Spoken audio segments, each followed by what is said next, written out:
Olá pessoal, boa tarde. Terça-feira, dia 8 de maio, está começando o Bate-Papo Esportivo aqui na tela da sua TV Horizonte. Um programa moderno com muita informação, opinião, debate e, claro, com a sua participação. Vamos aos destaques do programa de hoje. Atlético vai com time reserva para enfrentar o São Lourenço hoje pela Copa Sul-Americana. Lateral Edilson se desculpa com a torcida do Cruzeiro pelas declarações dadas do Sul. Isso e muito mais, agora no Bate-Papo Esportivo.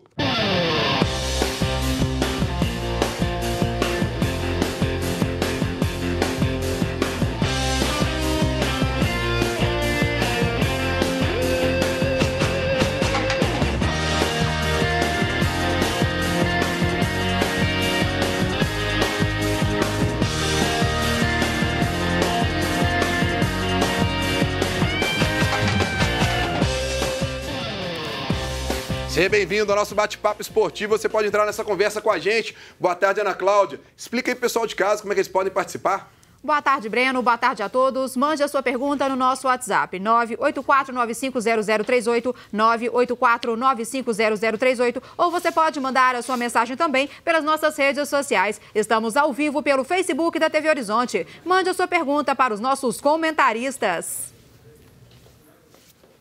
Pois é. E hoje, muito assunto para a gente discutir. Hoje, afinal, tem jogo do Atlético hoje, né? Atlético jogando aí pela Copa Sul-Americana e o time vai poupar os titulares. Isso vai dar muito assunto para a gente comentar aqui. Cruzeiro está de folga. Afinal, conseguiu aí sua primeira vitória no Campeonato Brasileiro, mas teve ontem declaração polêmica aí do lateral direito Edilson. Vamos conversar também sobre isso. E no América? O América levou uma goleada no sábado e ontem teve reunião e o Anderson Moreira estava bravo. Lavou roupa suja ontem lá no América. Mas antes aí, vamos convidar o pessoal para acessar aí as redes sociais do programa Bate-Papo Esportivo. Estamos no Facebook, no Instagram e também no canal no YouTube. Entra e confira lá vídeos exclusivos aqui do programa. Compartilhe também aí, né, com seus amigos para divulgar aqui o programa. Bom, começar apresentando aqui os comentaristas de hoje. Guilherme Guimarães. Seja bem-vindo, Guilherme. Para você, eu vou levantar a bola já polêmica da história aqui. E essa declaração do Edilson, nós vamos passar a declaração. Mas e aí, pegou mal? Não ficou muito legal pro Edilson, né? É óbvio que ele tem uma ligação muito maior com o Grêmio do que com o Cruzeiro. Ele acabou de chegar ao Cruzeiro. No Grêmio ele foi campeão da Libertadores, foi campeão da Copa do Brasil. Teve uma excelente passagem pelo time de Porto Alegre. Mas ele tentou fazer uma média para a imprensa do Rio Grande do Sul, mas hoje em dia o que você fala no Oiapoque repete lá no Chuí. Então é complicado, ele não fez uma declaração bacana, mas o que eu acho que foi interessante é que ele usou as redes sociais, se explicou, deu entrevistas aqui para o pessoal de Minas Gerais, só que na minha opinião ele agora tem uma responsabilidade muito maior, porque a cobrança também vai aumentar por conta dessa declaração que ele deu e a gente vai acompanhar daqui a pouco. E com a gente também, Vinícius Gris, seja bem-vindo. E para você é o seguinte, já que você está de verde aí, eu lembrei do América aqui, é momento do América ligar um pouquinho o alerta, do Anderson ter feito o que ele fez ontem, chamar uma reunião e cobrar dos jogadores, porque era uma goleada que ninguém esperava, né, no final de semana. Boa tarde, Breno. Boa tarde a todos. De certa forma, o resultado foi surpreendente, né? Não pela derrota, acho que enfrentar o Vasco em São Januário é difícil, a gente já falou aqui muitas vezes no programa das dificuldades que o América vai ter ao longo do Campeonato Brasileiro. É um time que começa lutando para não cair mesmo. A gente sabe de todas as dificuldades dos times que sobem da Série B para enfrentar uma Série A de Campeonato Brasileiro. O que chamou a atenção foi principalmente o excesso de gols sofridos, né? Não é muito uma característica do América. Acho que o Anderson errou na escalação, né? Na escolha do substituto do Leandro Donizete. O Wesley completamente sem ritmo. O Juninho também não consegue dar tanto poder de marcação ali no meio-campo do América. Acho que o América precisa ter a noção real de que fora de casa, principalmente, não vai poder encarar todo mundo de peito aberto no Campeonato Brasileiro. E agora, né, o nosso homem da polêmica aqui do programa, Edu Panzi, seja bem-vindo para você. Já vou levantar uma polêmica. Pois não. Atlético hoje, jogo decisivo aí na Copa Sul-Americana, São Lourenço, e o time vai com o time reserva. Como é que você enxergou aí essa opção da comissão técnica? Um abraço, Breno. Um abraço a todos os telespectadores ligados no programa. Bom, chega um momento da temporada que os clubes precisam optar, né, por determinadas competições. Se vai priorizar a competição A, B ou C. E é um ano de Copa do Mundo, a gente sabe dos problemas de calendário. Eu só acho que... Aí é questão de opinião mesmo, de achismo. É claro que o clube tem um planejamento dele, cada clube tem o seu planejamento. O Atlético poderia ter optado por segurar alguns jogadores na 4ª rodada do Campeonato Brasileiro, ao invés de num jogo decisivo da Copa Sul-Americana. Mas, por outro lado, o clube pode estar optando por focar mais no Brasileiro e na Copa do Brasil e tentar a sorte de alguma maneira diferente na Sul-Americana. Mas tem gente melhor para falar sobre isso aqui no programa hoje, não precisa de eu ficar falando aqui, não.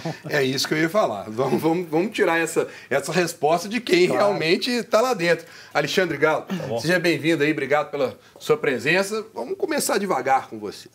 Né? O pessoal está aqui já cheio de perguntas antes de começar o programa, mas eu queria começar com você, voltando um pouco para a torcida do Atlético entender, né, o processo que o Alexandre passou até chegar como diretor de futebol do Atlético, porque muitos não têm esse conhecimento, e aí muita gente fica assim, pô, mas é um ex-jogador que de repente foi pegar uma função, e eles não sabem, né, de como você se preparou para chegar até aí, a esse caminho. Eu queria só que você colocasse um pouco, pessoal, a gente sabe da sua experiência lá na CBF, tudo, colocar um pouco para o pessoal esse caminho que você trilhou até chegar na diretoria do Atlético. Bom, boa tarde a todos, obrigado pelo convite, mais uma vez, revê-los aí, estivemos juntos numa outra possibilidade. Umas 2 semanas.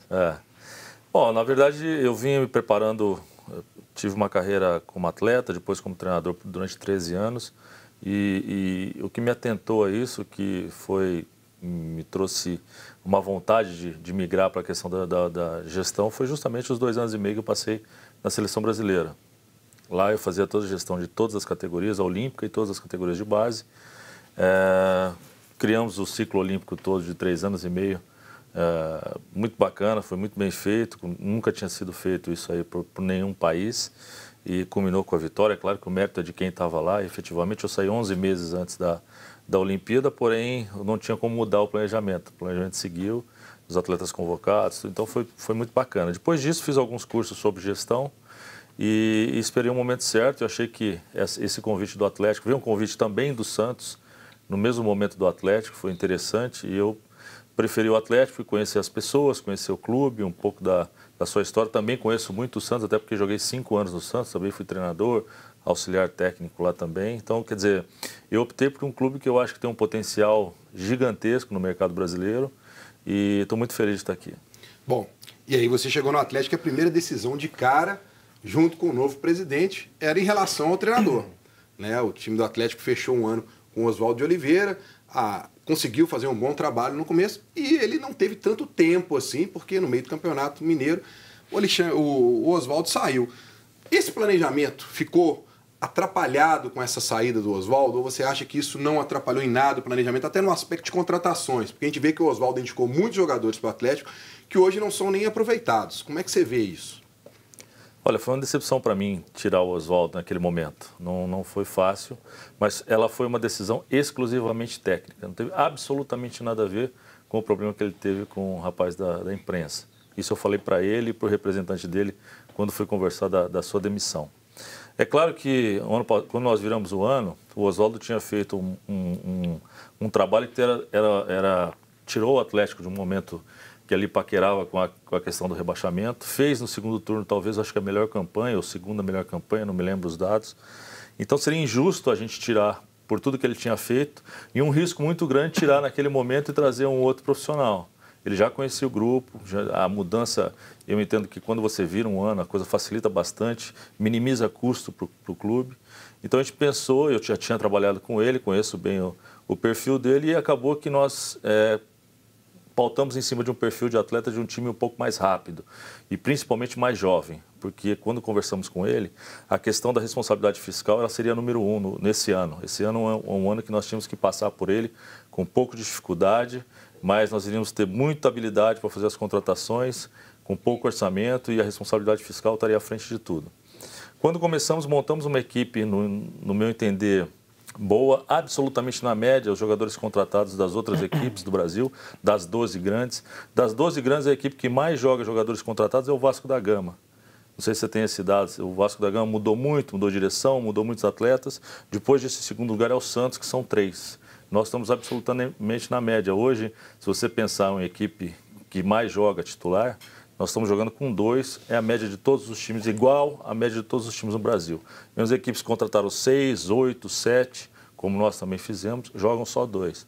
Então isso aí a gente já tem de parâmetro há muito tempo e não fugimos da regra. Então a intenção foi montar uma equipe rápida e, na verdade, o trabalho do Oswaldo, ele continuou com a característica do time do ano passado.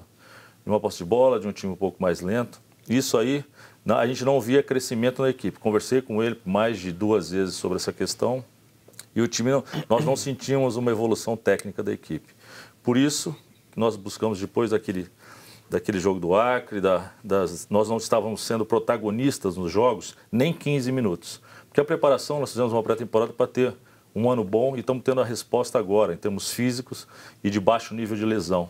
Nossa equipe é a segunda, que eu acho que é a primeira, que tem esses dados aí, existem controvérsias.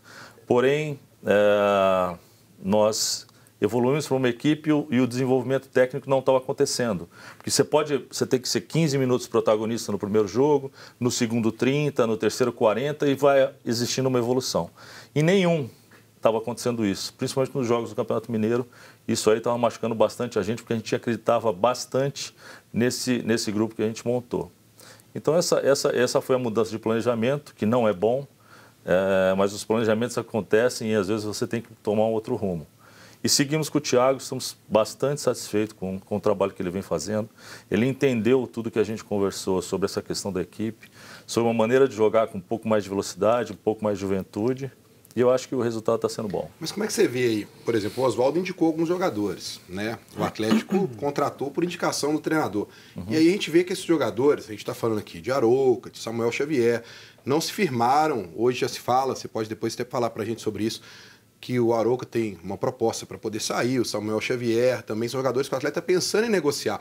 E eram jogadores de confiança, porque o Oswaldo até chegou a dizer que ele queria mais 10 Aroucas no time dele.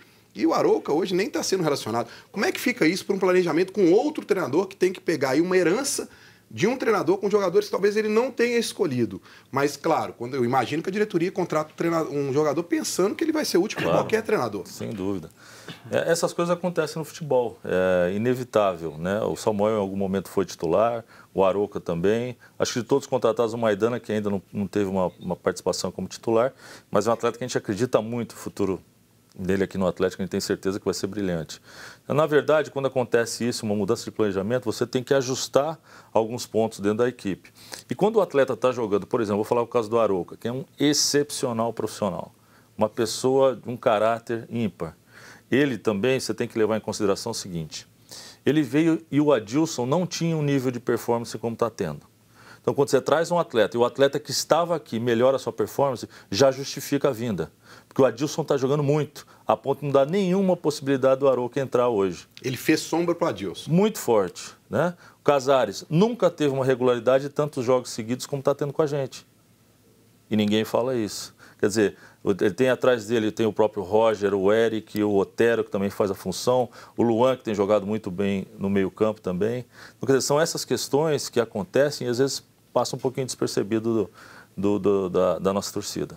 Bom, a gente vai ter que fazer o primeiro intervalo. Na volta, nossos comentaristas aqui vão fazer as perguntas para o Alexandre Galo. Tem as perguntas também do pessoal de casa. Nós vamos ter muito tempo para bater um papo aqui com o Galo. Agora, pessoal, se você precisa de um emprego, quer trabalhar numa empresa que te paga um salário justo e tem uma ótima estrutura, preste atenção aí nesse recado. Vamos falar de mercado de trabalho. Você conhece o segmento de vendas à distância? É um dos setores que mais crescem no Brasil e atualmente representa uma das melhores oportunidades de trabalho para os jovens que buscam seu primeiro emprego. A Mundial é uma das empresas líderes nesse segmento e tem um time ágil e competente, porque investe muito na formação das pessoas. Quem trabalha na Mundial tem remuneração justa, horários flexíveis, treinamentos contínuos e muitas chances de crescimento profissional. E aí? Tá a fim de correr atrás de crescer na vida? Então a Mundial é para você. Acesse o mundiale.com.br e cadastre o seu currículo. Nós vamos para um rápido intervalo e voltamos falando tudo ainda sobre o Atlético e o jogo hoje pela Copa Sul-Americana. Não sai daí.